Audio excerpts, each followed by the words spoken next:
Alright guys, today I have here for you a bunch of really cool vintage Technics equipment. I'll go over all of it for you here. We're going to start with the speakers. They are Technics SB 7000s. They came out in 1975 in Japan and were more widely available around the world in 1977. These are the first pair. They made a few renditions known as the SB7000A and so on. The A's had a port right there, where the originals kind of have this slit there that acts as a port.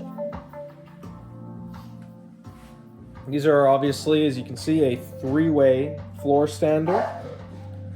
It was a part of their linear phase technology, which is, as you can see, the drivers are staggered. The woofer's farther out, mid-range next, and then the tweeter furthest back. And they call that their linear phase. The woofer is a very odd size. It's 13.7 inches. The mid-range is 4.7, and the tweeter is 1.2 inches. Yeah. They are 6 ohm nominal. They got a sensitivity of 90.5 dB. And their frequency response is 37 hertz to 22,000 hertz, or 22 kilohertz. If you've noticed by now, my woofer's black, and originally, I'll show you a picture here, they were kind of an off-white yellowy color. Well, the story of these, I got them for $50 from a pawn shop. They were in absolutely horrible condition. The cabinets were completely beat. I actually bondoed, sanded, and completely repainted the cabinets. And sadly, both the mid-range and woofer were just stained and in terrible condition. So I hit them with kind of like a black rubber coating.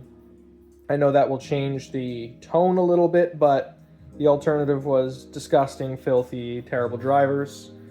And for $50 that I picked these up for, I didn't mind sacrificing that and enjoying them as they are. Now, when I got them, they didn't even have the tweeters. They were completely missing. But luckily, when I went to go buy this turntable, the guy also had a box of tweeters. I think I picked up about 5 tweeters. So that was a score, because these tweeters are known to blow up if you drive them way too hard. And they're expensive.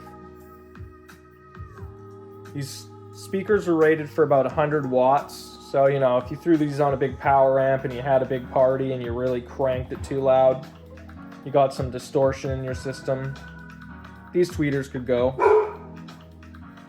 Sorry, that's my dog. All right, the next component we'll talk about here is my turntable. It is the Technics SL1100. This is actually, I think, my favorite turntable that I own. For a multitude of reasons. I mean, the sound quality, the build quality, the design. It's got that Technics industrial design look that really matches well with the 7000 speakers. And it's just a beautiful beast of a turntable. This turntable was made in 1975, and they continued production till 1977. And then I believe the SL1200 came out next. Personally, I actually prefer the SL1100. It might not be as good of a turntable for DJs and professional use, but I just love the look of this machine, and I much prefer it over the 1200. The turntable is Technics' own turntable. It is an EPA 110 tone arm. You could also buy this turntable without a tone arm, and you just got a base plate which had no hole cut in it. And a lot of people put SME arms on this. It is a direct drive turntable with a DC brushless motor for very smooth, as you can see, just buttery smooth function.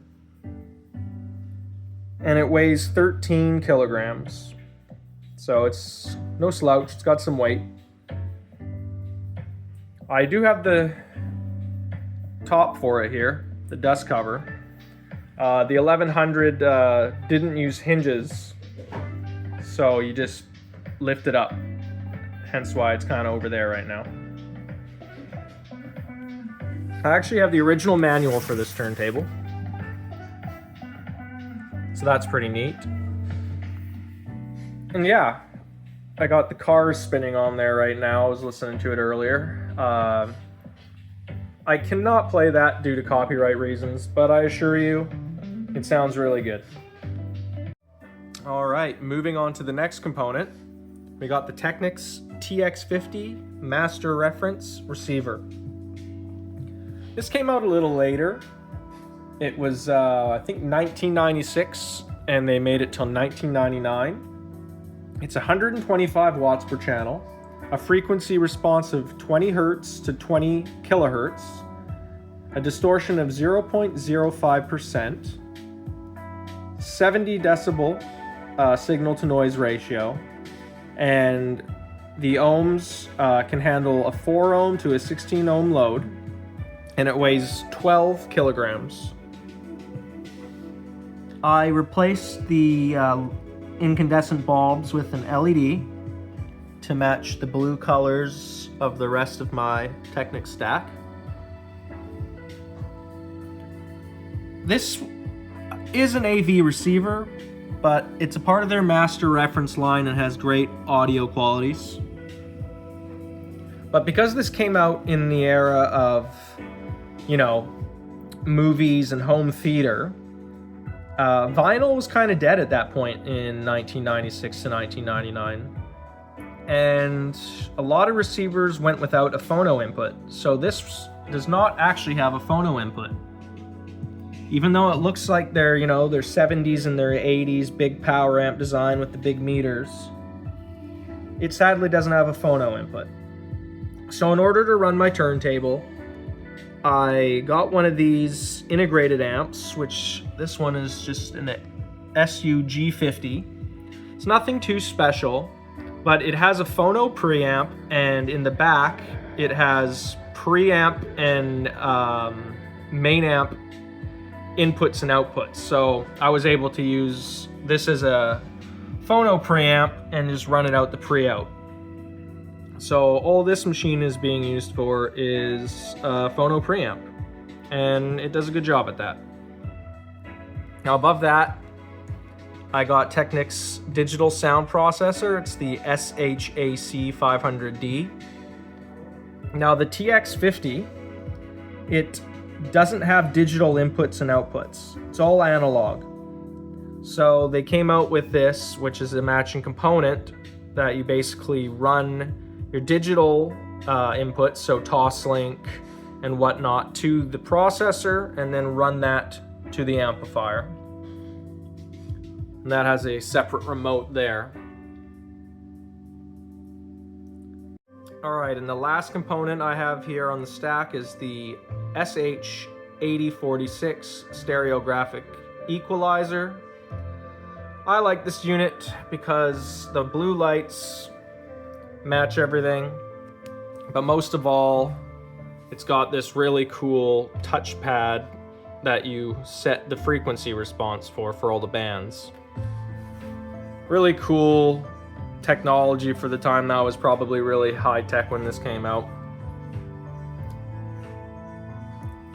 You also have preset memory, which is really cool, so you can have a few EQ presets and on the fly just swap right to them. And yeah, that's my Technics stack that I've put together over the years, along with the 7,000 speakers. I hope you enjoyed, and before I leave you, I'd just like to say thanks for watching. I appreciate all your support. If you're enjoying what I'm doing here, hit the subscribe button and stay up to date with all my new videos. And yeah, I'll leave you with some music here. I'll turn up the volume and show you what this thing can do.